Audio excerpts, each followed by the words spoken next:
jacket, or you can do underneath, wherever you like. Right? The tearing, which in Hebrew is called kriyah, is the official beginning of Judaism. It's not with the person's passion. It's very interesting. It's when you tear something with a funeral. And this is an ancient biblical thing. They would tear their clothes thousands of years ago. The idea is they were torn on the inside. So you wear something torn on the outside. To symbolize the feelings inside.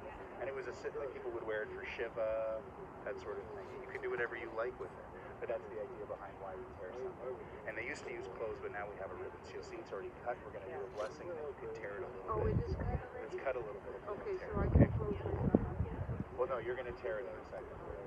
I just want to explain the blessing that we're going to say and why we say it, because I'm not a big fan of just doing stuff for the sake of doing it.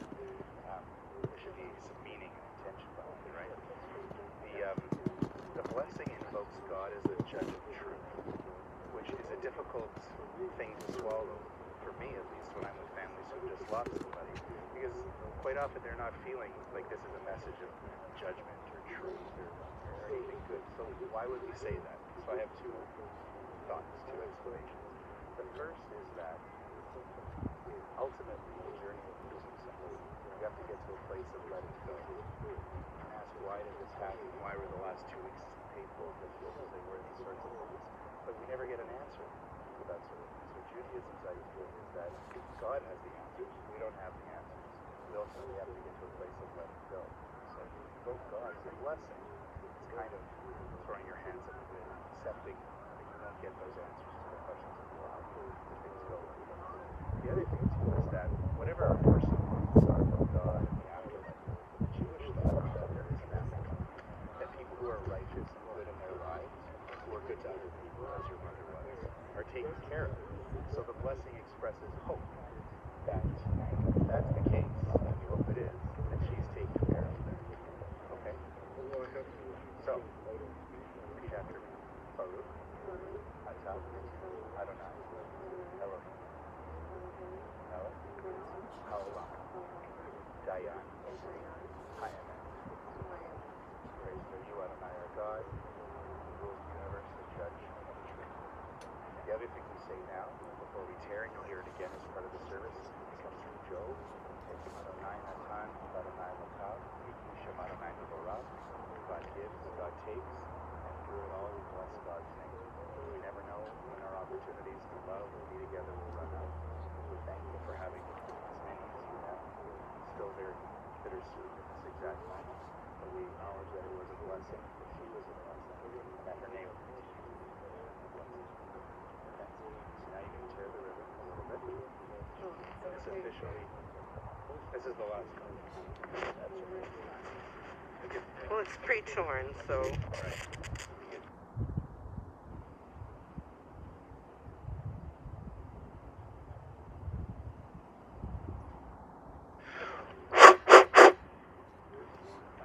Okay, and now we're going to start. The pallbearers are going to go first. Okay, we go after them. Yeah. And then you can follow them, yeah. Where do you want us to wait? You can wait wherever you are comfortable. Wherever. Right here is probably good, okay? Right? I've got to bring the Well, the door's going to open, so you know what? Stand right here. Pallbearers? Good to go? Pallbearers? Jeff, send Zoe here. Okay. Pallbearers, 3 on each side, you face the post. But I've let it strong to be right here. Okay, face the post. People on this side will take it right hand. Okay. We back up, and then you go forward. They're following you, Rabah? No, I'm following them. They're in charge. I'm just standing here.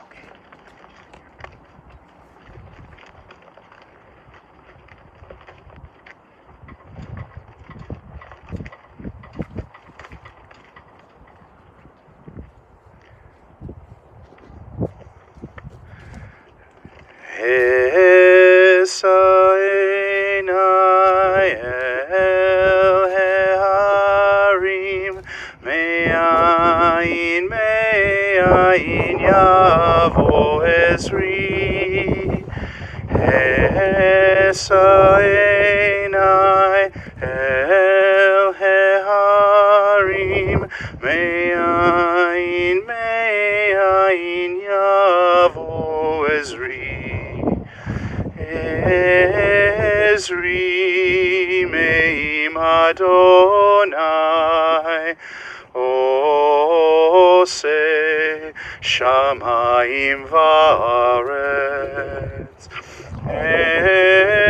Ezri Me'im Adonai Ose Shamayim Va'aretz Ayitin lamod raglecha Hayanum shomrecha Hine lo yanum velo ishan Shomer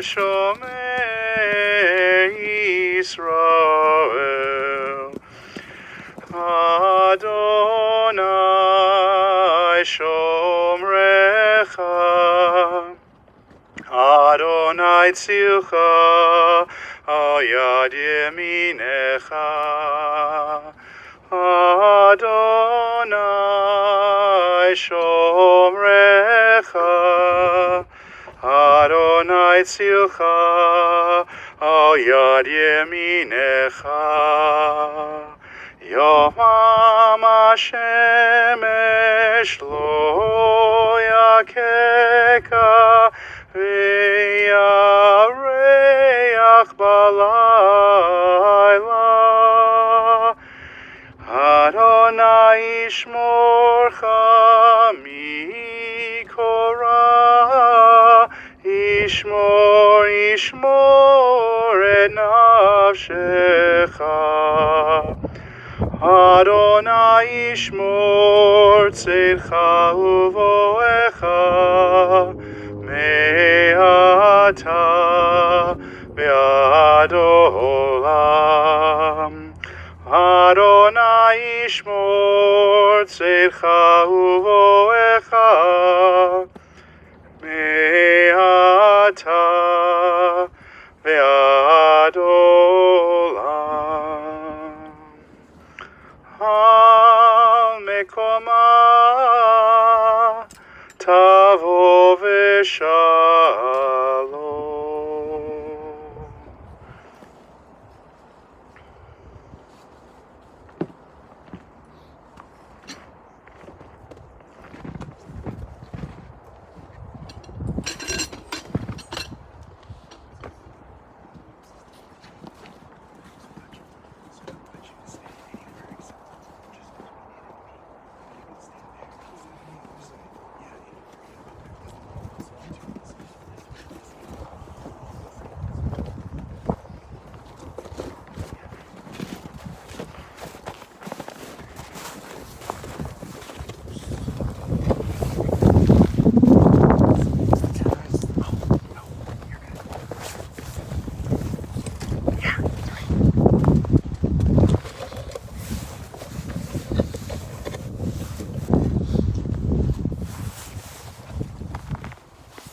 It is our tradition to begin with a psalm. Psalm 121, Shir LaMa'alot, a song for those who ascend. I turn my eyes to the mountains. From where will my help come? My help comes from Adonai, from God, maker of heaven and earth. God will not let your foot give way, your guardian will not slumber. You see, the guardian of Israel neither slumbers nor sleeps. God is your guardian, your protection at your right hand. By day the sun will not strike you, nor the moon by night. God will guard you from all harm. God will guard your life. God will guard your going and coming, now and forever. May our beloved go unto God in peace. Hatzur tamim paulo kichod rachav mishpat el emunah ve'inav el tzadik v'yashar hu. Tzadik atar l'yamid u'l'chayot asher biyadcha pikadon kol ruchot chalil lecha zichronenu limchot ve'yihu na'einecha berachamim aleinu v'kuchot ki lecha Adon harachamim v'haslichot. Adonai natan v'Adonai lakach yehi shem Adonai mevorach. Vehu rachum yechaper avon velo yashchit v'hirba lashiv apo v'lo yirkoch hamato v'yashov he'afar al haaretz shehaya v'haruach tashuv el ha'elohim asher netana. The dust returns to the earth as it was, but the spirit returns to God who gave it. May Sara Hochman's soul be bound up in the bond of life eternal, and may God send comfort to those who mourn and grant strength to those whose burden is sorrow. And let us say, Amen.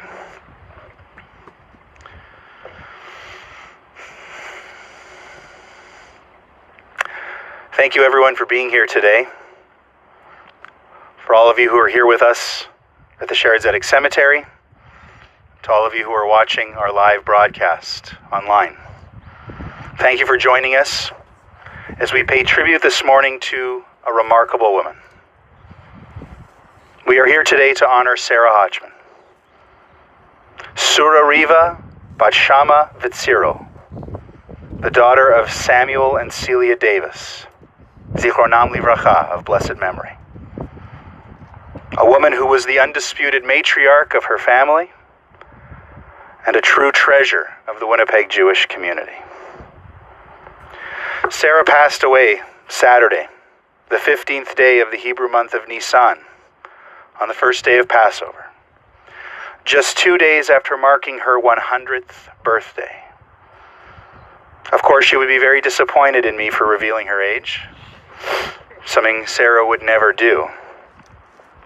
It will be mentioned in one of the eulogies from the family to come, but it is somewhat poetic or fitting that she would pass on Passover, one of the highlights of the year for her family and for her, but also almost exactly 100 years to the day on the Hebrew calendar as she was born on the second day of Passover. Sara is lovingly missed and mourned by her family, her daughters and sons-in-law, Marcy and Barry, Susan and Arnold, by her grandchildren, Kara and Danny, Jill and Jeffrey, Hart and Mandy, Janie and Jeff, and by her great-grandchildren, Jacob, Josh, Alex, Joey, Sam, Zoe, and Sam, as well as many nieces, nephews, and dear friends. Sara was predeceased by her parents, Samuel and Celia, by her brother Louis, and sisters Annette and Rosetta, by her husband of 58 years, Sam Hochman, and by many loving, loyal friends and audience members.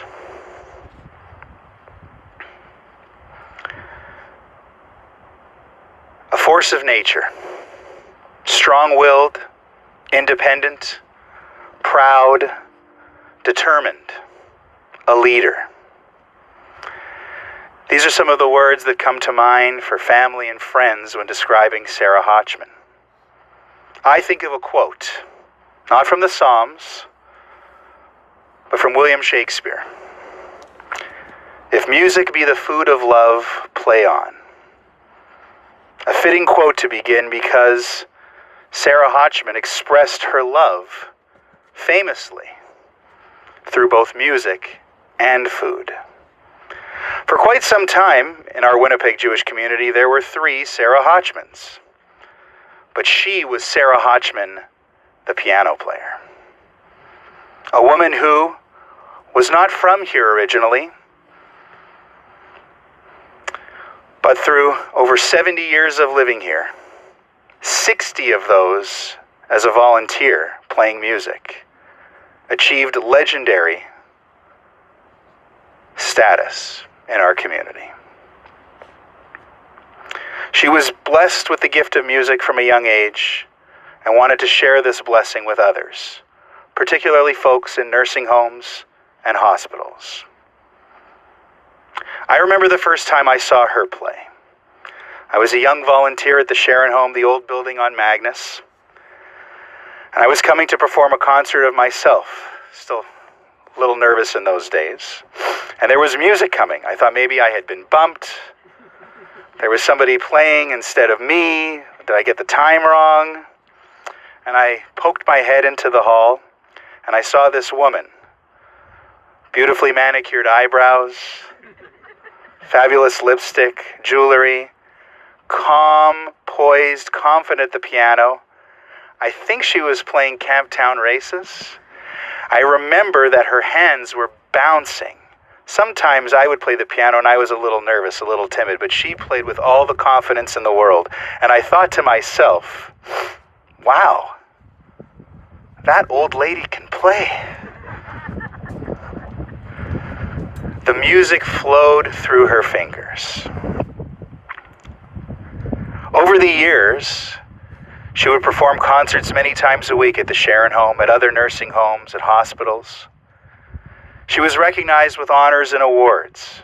Beginning in the early 70s, in 1973, B'nai B'rith women paid tribute to her with the Charlotte Myers Memorial Service Tribute for musical contributions at the Sharon home. She was twice inscribed in the Book of Life at the B'nai B'rith Children's Home in Beit Vagan, Israel. In 1999, the Sharon home recognized at that time over 40 years and established the Sara Hochman Music Therapy Endowment Fund, which is still ongoing.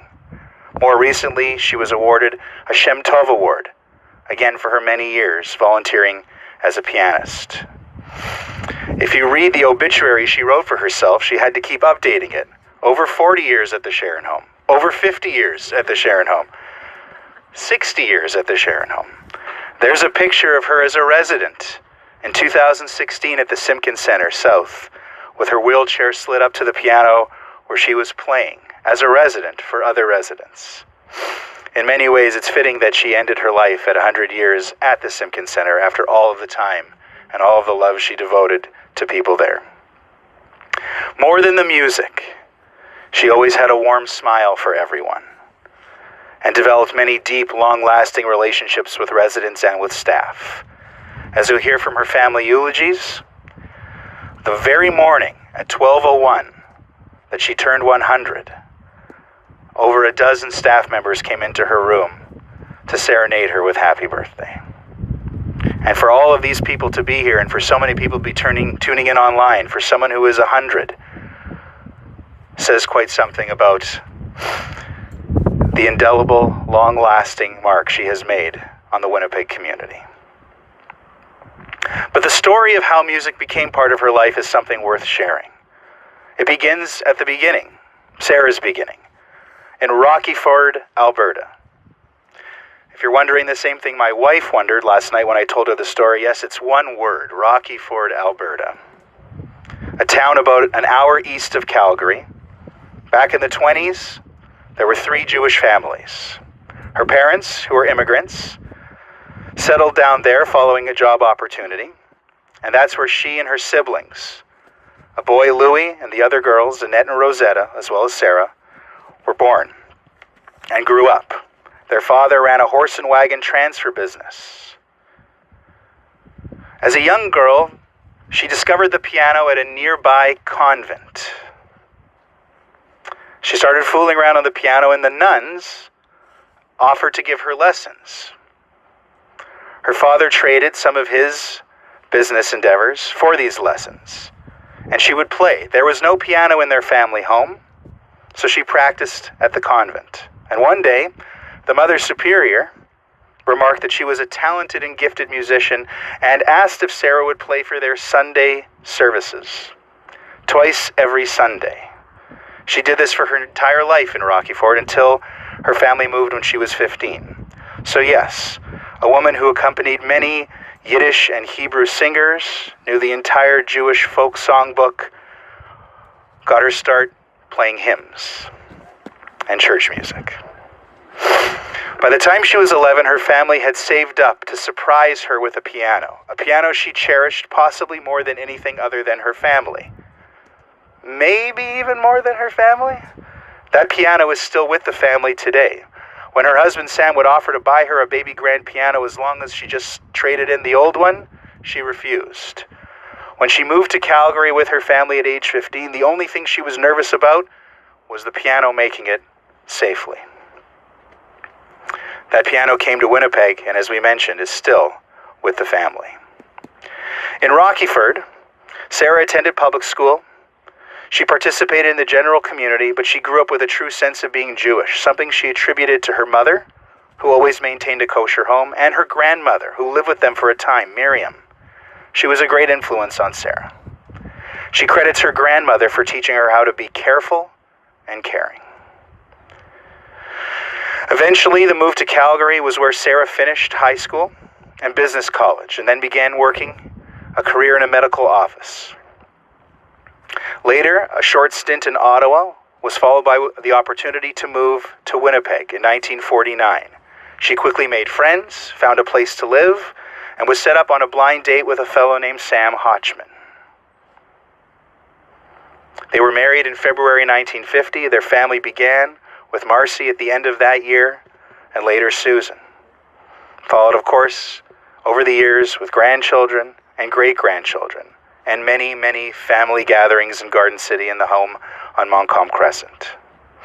It was in Calgary where she first got a taste of helping out the Jewish community. She became a member of Hadassah and had no idea that this commitment was something that would last a lifetime. Upon arriving in Winnipeg in 1949, she became a volunteer of what was known then as the Western Canada Jewish Home for the Aged. This relationship, as we mentioned, spanned over 60 years, becoming the Sharon Home and later the Simpkins Center. She would describe her feeling of playing music for the elderly as a positive addiction. I found a quote in the Endowment Book of Life, Sara talking about her own story. Someone asking why she chose the elderly and people who are recovering from sickness in nursing homes or in hospitals. And she said, others can take care of themselves, but she would encourage other people to give of yourself. It's very rewarding. To give to those who are worthy, because it will make you a better judge of people. Music, however, was just one outlet. It certainly came to define much of her life, but so did her skills in the kitchen, where she cooked with those same fingers without following recipes. It wasn't that she didn't want to share a recipe. If you would ask her, she would say, you just have to watch me do it. Just as she played by feel, she cooked by feel, and passed that love of cooking on to the generations in her family. Those baked goods are some of the most cherished memories of her grandchildren and great-grandchildren, whom you'll hear from in just a moment. She was able to cultivate unique relationships with each and every one of them. One of the benefits of living a long, rich 100-year life, but also a testament to her personality. She was attentive, she listened, she paid attention. She knew each of them, their hopes and dreams, and also their friends. She drove carpool. She was known for homemade cookies every day. She went to sporting events, cheered them on in everything they did. Just before I call upon the great-grandkids to deliver their message, I wanted to offer one of the eulogies written by her grandson, Hart.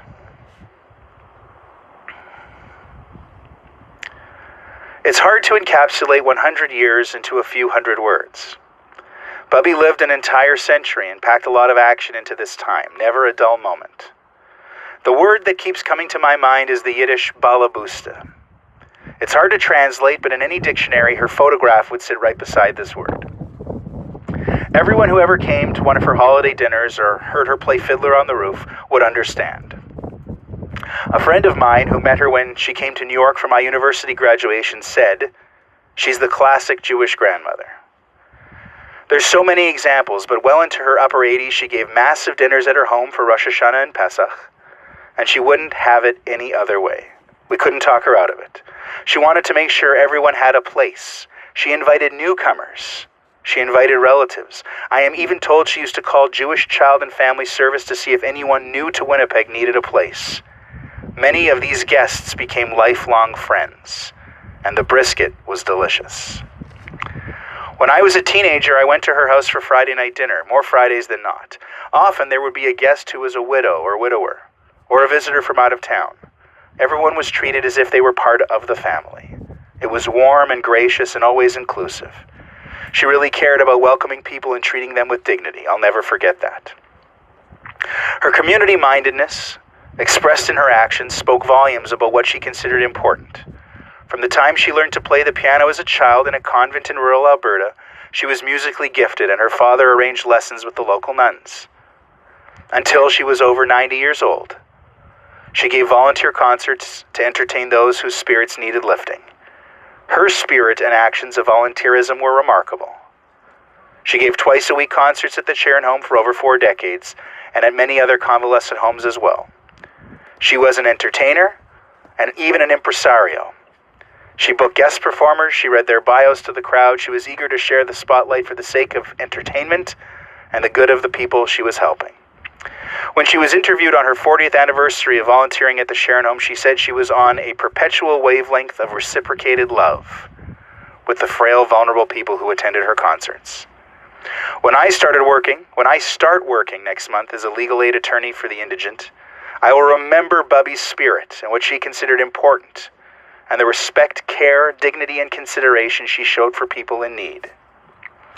I couldn't finish without mentioning her sense of humor. She had an impeccable sense of comic timing. We never knew what it would be next, but we knew the punchline would be uncannily timed. When I was younger, I remember her colorful commentary about anything and everything, and how she would tell me a long story, pause dramatically and say, "Why did that happen? I'll tell you why," and continue on to answer her own question.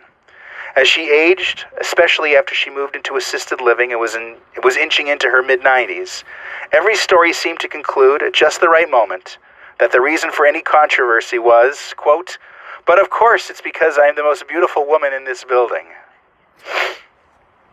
There was also the time that she called the young rabbi every week for months to say, "My grandson will be visiting. Can he lead the Friday service?"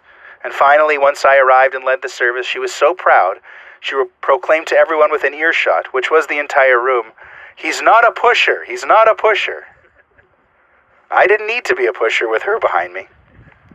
She always had a colorful phrase at just the right moment, and it came from her sincerity and her pride in her family and her faith in what is good. Her uncanny timing held right until the very end. She had us all guessing during the final decline in her health whether she would make it to 100 years, but she did. She made it. And hopefully she heard her former colleagues from the Simpkin Center who sang her happy birthday early in the morning on her birthday.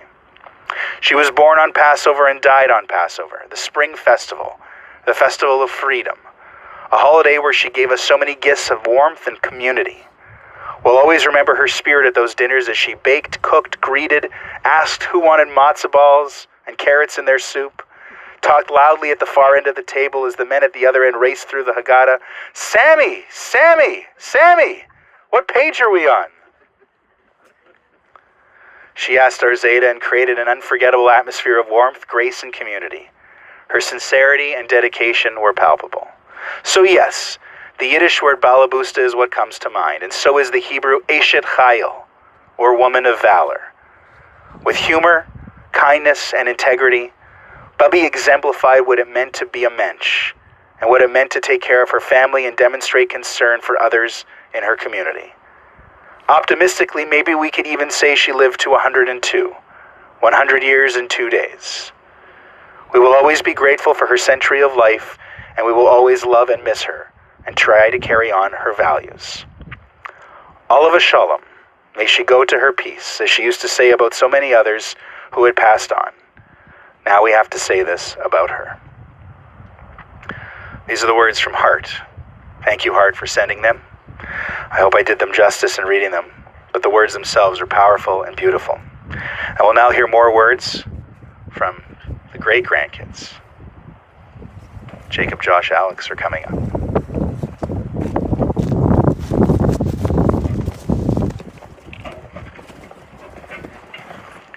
Can I leave this right here?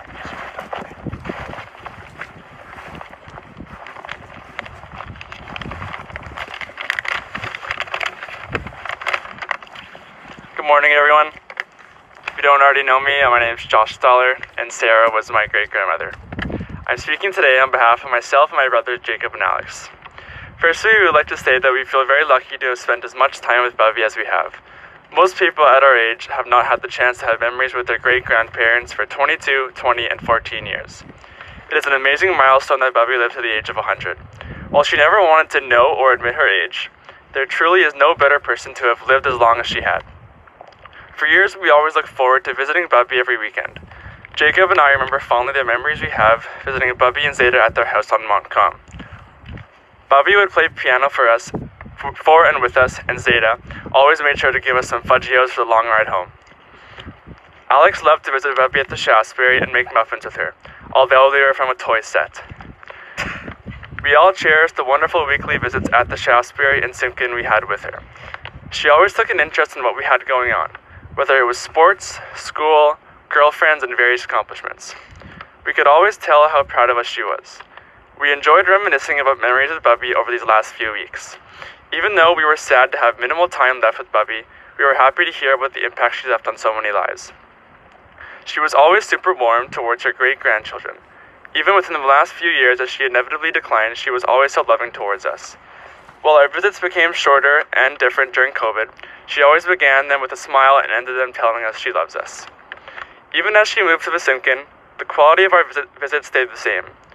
We always enjoyed listening to Bubby play the piano and sometimes pretending to play it ourselves. Alex even had the chance to play alongside Bubby with his guitar, and she was always so happy to have a fellow musician in the family. She always played us How Much Is That Doggy in the Window, because that was always Jacob's favorite song. Bubby cherished the time each summer when she was able to see her great-grandchildren from Portland, Oregon, Joey and Sam. They are unable to be here, but Joey wanted me to share this on her behalf. Even in Bubby's eldest days, her love for music and playing the piano still filled us all with joy. My memories of her playing piano for me when I went to Winnipeg over the summers will always hold a special place in my heart. Although I did not have the privilege of seeing Bubby more than a few times a year, I will miss her dearly. We all love you, Bubby, very much, and will miss you dearly. Thank you.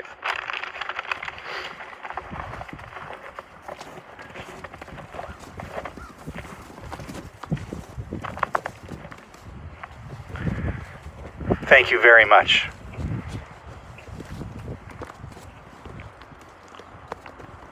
Before I call up Sarah's son-in-law, Arnold, to deliver another eulogy, I wanted to read short words from two other people who are watching online who could not be here today. Her granddaughter, Jill, and grandson-in-law, Jeffrey. I'll start with Jeffrey's comments. As a Winnipeg outsider, I was immersed in the culture and this family over early morning cups of Tetley tea at the kitchen table on Montcalm Crescent, home to Sam and Sarah for over 60 years. The Jewish family history seeped from the walls, a feeling I never had in my own home but that I recognized from the community. I was surrounded by Bubby's cooking. Passover was the night before. Family photographs, all seeming to come from a different era, and a giant portrait of Golda Meir on the basement wall. And Bubby. We were the only early risers those first few mornings, and we sat at her table and talked about everything. Sarah told me about her childhood in Calgary and how her family had gotten there. I told her where I was raised and what I did for work. The rest of the family would later ask if I was able to get a word in edgewise. I did, but I didn't care. I loved Bubby's stories. They were joyous, unstructured, and hilarious, and they reminded me of Jill. I married Jill, but those early morning tea sessions with Bubby may have closed the deal. We miss you, and we love you, Bubby. Thank you, Jeffrey. And from Jill. Bubby's personality was bursting with love and strudel.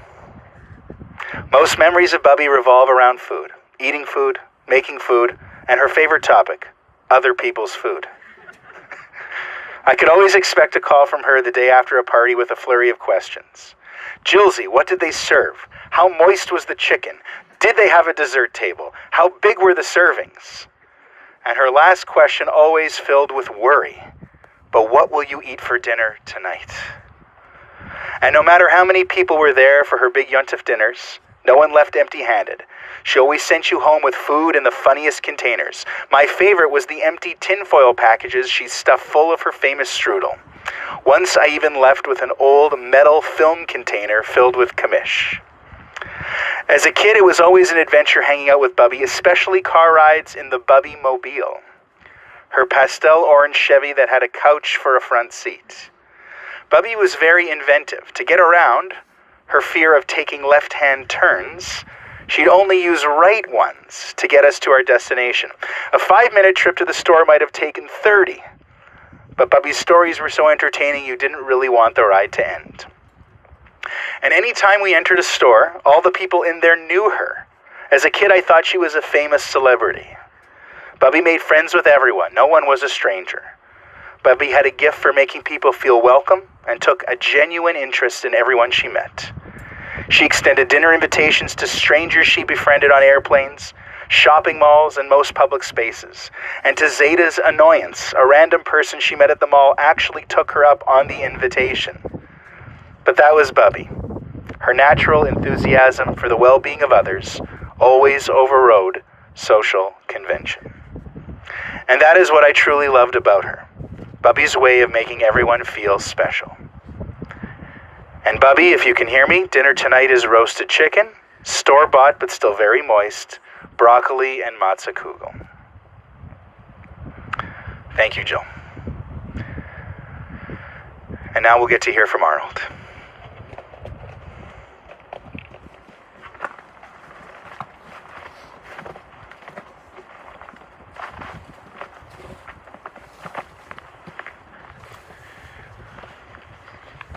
Well, they saved the shortest for last, so that's why I'm speaking now. Just a minute, I have to undo this. And you know, with Bubby, it's hard not to repeat some of the stories, but they're worth repeating. I'll try not to dwell on them. Although Sara Hochman was known by several names, Sara, Mom, Bubby, Big Bubby, and Friend. She was known as Bubby to her grandchildren when she was blessed, and when she was blessed with great-grandchildren, she was lovingly given the name Big Bubby by some of the great-grandchildren to differentiate from grandmother and great-grandmother. For simplicity and meaning no disrespect at all, I'll stick with Sara during my talk today. When Sara passed away this past Saturday morning, one of the first thoughts that crossed my mind, and I shared this with Susan and Marcy, was that this truly marked the end of an era. With the exception of one friend, she had outlived them all. Because Sara was blessed with longevity, she got to develop wonderful relationships with her, not only with her grandchildren, but also her great-grandchildren. It was clear to all that they all absolutely adored her. Sara was widely known to be an amazing cook. She would somehow, miraculously, and what appeared to be effortlessly, whip up fantastic dinners for as many as 40 people on the holidays. You may well wonder where 40 people would come from for holiday dinners. Now, we've heard some of these, but it's worth repeating. In addition to family and friends, Sara would go to great effort to find out if the community, if there were immigrant families who had nowhere to go for the holidays.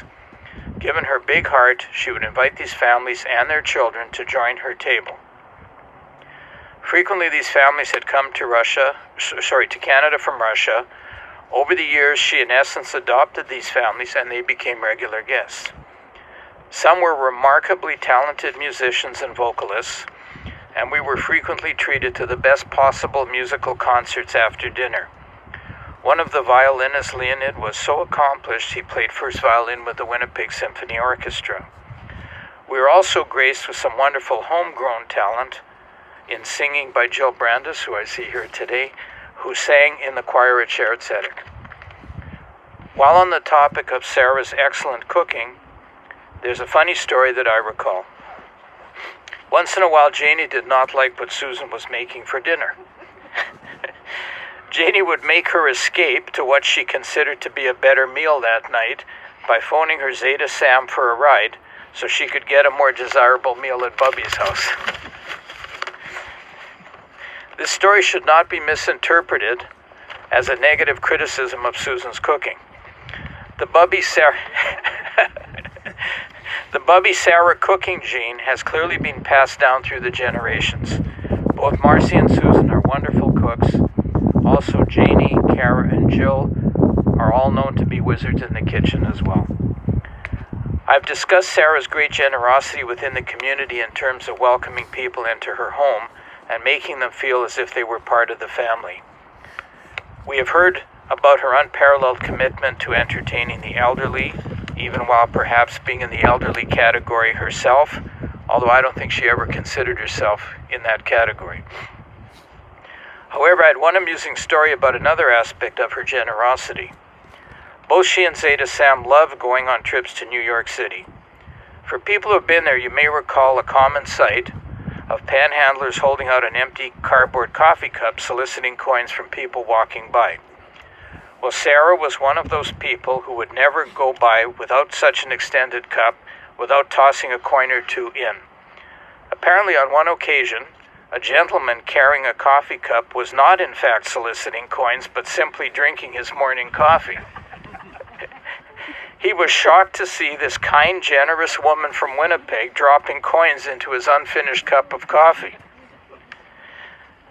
Given that this was no-nonsense New York, the man exclaimed, "Hey lady, that's my coffee, what are you doing?" And I'm actually surprised he didn't say more than that, but I guess he was being kind to this elderly woman. People who knew Sarah well knew she could be a real force. One story I recall is that in her early 80s, she was having a total hip replacement surgery. She insisted on being fully awake during the procedure, although of course she had appropriate medication for pain management during this highly invasive procedure. I suspect she was chatting up in the operating room with the staff as before and after they performed the surgery. I had my hip replaced in 2016, and I am in awe of her fortitude.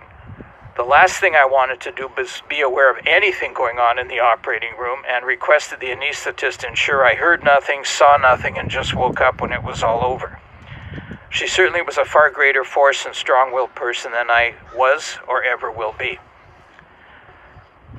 I could go on, but we have heard lots about this remarkable woman from her grandkids, great-grandkids, and Rabbi Leibel. A longtime friend of Janie's, who knew Sarah since he was a boy, wrote from Toronto when he heard she had passed away, and he just nailed it in terms of describing her. He said she was an iconic personality.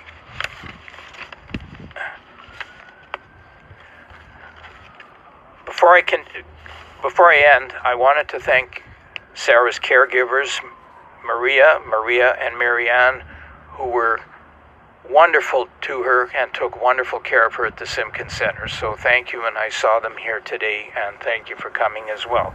That to me is respect. Given that Sarah indeed was not only a force, but an iconic personality, I rapidly concluded when collecting my thoughts on this eulogy that she was not only a hard act to follow, but she was an impossible act to follow. May these fond memories of this extraordinary woman be a blessing to us all. Thank you.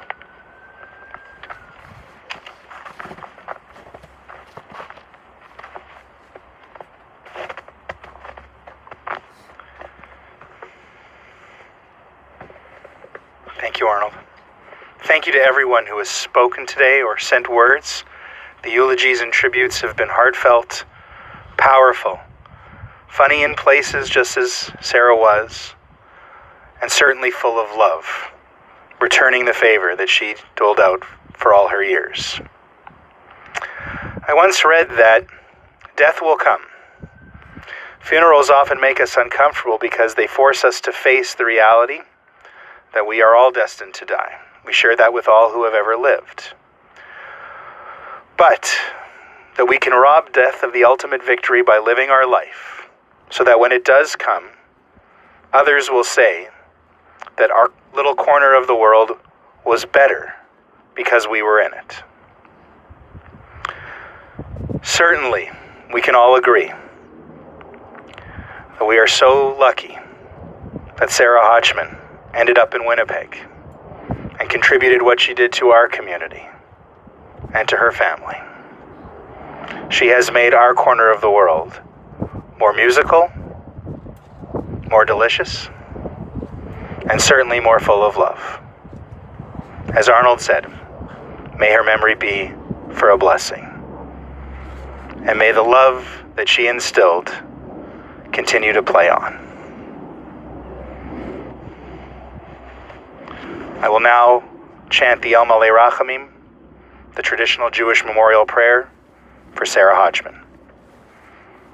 Sura Riva Bat Shama Vitziro.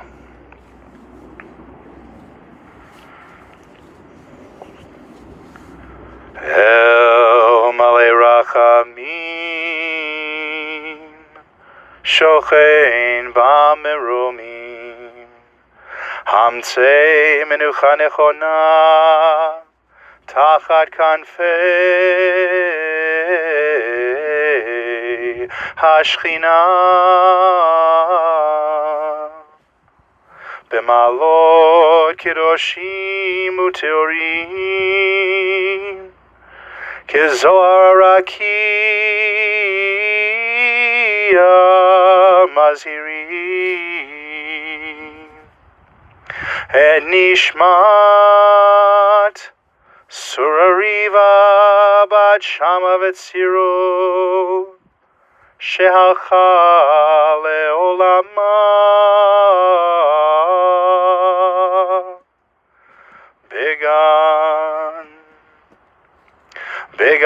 Began Eidente Menuchata Hanabal Harachamim Hastirea Beseter Kenafecha Leolamim Utzror Bitzror Achayim Et Nishmata Adonai Hu Nachalata V'tanuach B'Shalom Hamishkava V'nomar Amen. Exalted, compassionate God, grant infinite rest in your sheltering presence among the holy and the pure to the soul of Sara Hochman, who is gone to her eternal home. Merciful One, we ask that she find perfect peace in your eternal embrace. May her soul be bound up in the bond of life. May she rest in peace. And let us say Amen. Thank you again to everyone for being here, for everyone for tuning in. I would encourage people to continue reaching out to the family, text messages, phone calls, emails, helping them to get through this difficult time of grief and mourning by joining your hearts together with theirs to grant courage and strength. There will be no formal Shiva, as we are still in the Chag, the holiday of Pesach, of Passover. But if you'd like to arrange a visit, just reach out and call the family directly, please.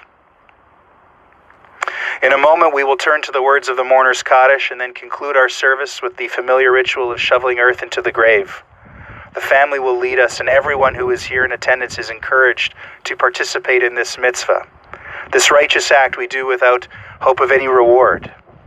In Jewish tradition, we believe the ultimate respect a loved one can be offered is to bury him or her with our own hands, to take on the responsibility of caring for them until the very end.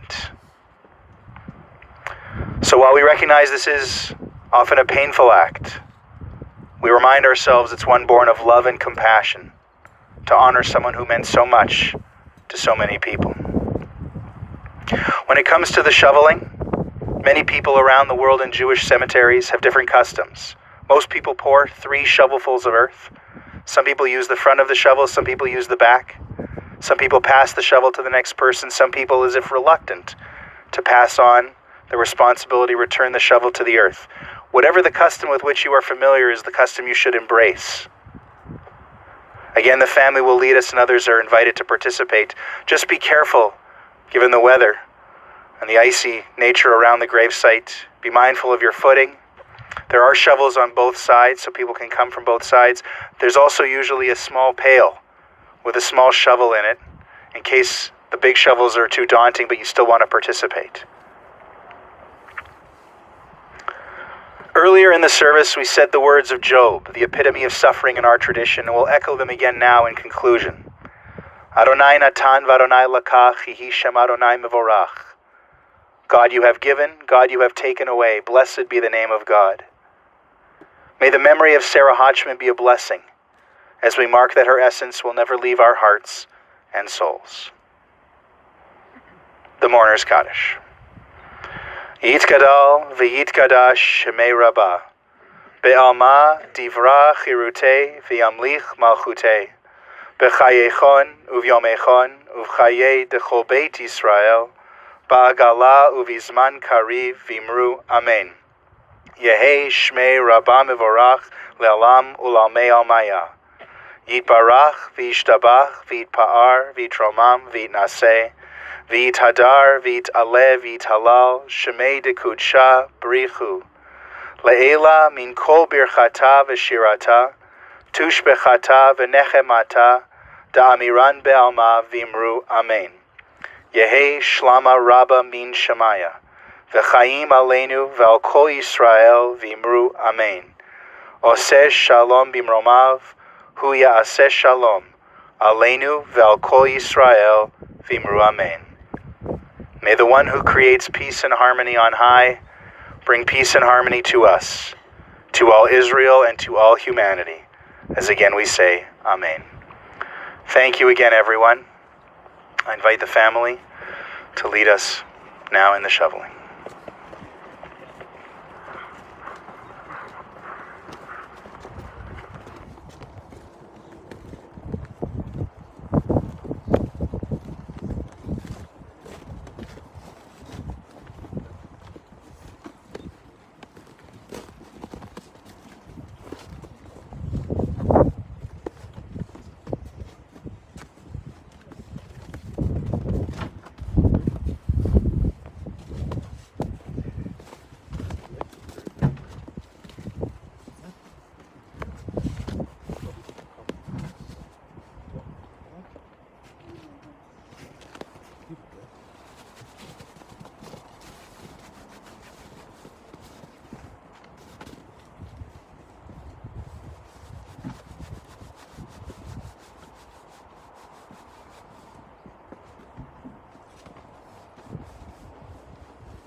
Let's